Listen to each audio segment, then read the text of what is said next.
सुप्रभात बच्चों, मैं विनोद सर आप लोगों को राष्ट्रभाषा हिंदी के पाठ 2 तीर्थ यात्रा नामक पाठ पढ़ाने जा रहा हूँ। इस पाठ के लेखक श्री सुदर्शन जी हैं। बच्चों, श्री सुदर्शन जी ने इस कहानी के माध्यम से हमें संदेश दिया है कि नर सेवा नारायण सेवा से बढ़कर होता है और मानव की सच्ची सेवा करना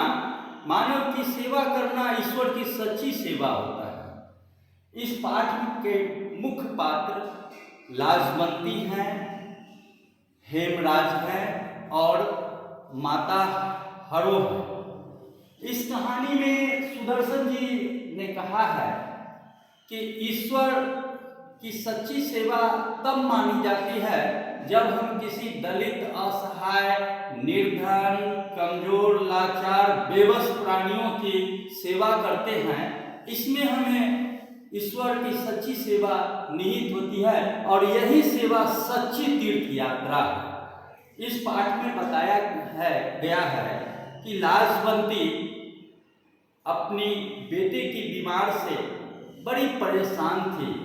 उनके कई बेटे जन्म लिए परंतु काल के ग्रास बन गए। एक हेमराज बचा हुआ था। हेमराज को अचानक मियादी बुखार हो गया था, जिस बुखार के कारण वह बहुत ही परेशान थी। वैद्यराज ने उसे मियादी बुखार घोषित किया। तब उन हेमराज के पिता को बुलाने का निर्देश दिया। इस पर लाजवंती बड़ी घबरा गई, परंतु लाजवंती ने अपनी कठोर सेवा से अथक परिश्रम करके अपने पुत्र हेमराज को मियादी बुखार से बचा लिया, जिससे खुश होकर वैद्यराज ने उन्हें सावित्री की संज्ञा दी। जिस प्रकार सावित्री ने अपने मृतक पति को पुनः जीवित कर दिया, उसी तरह से लाजवंती ने अपने मरणासन्न पुत्र को सेवा करके उसे जीवित कर दिया। जब उसका पुत्र ठीक हो गया तो वह मन्नत मांगे कि मैं तीर्थ यात्रा करूंगी। जब तीर्थ यात्रा करने के लिए तैयारी कर रहे थे तो अचानक उसके कानों में उसके पड़ोसी माँ हरो की आवाज सुनाई दी। वह सिसक रही थी और इस चिंता में डूबी हुई थी कि मैं अपनी पुत्री का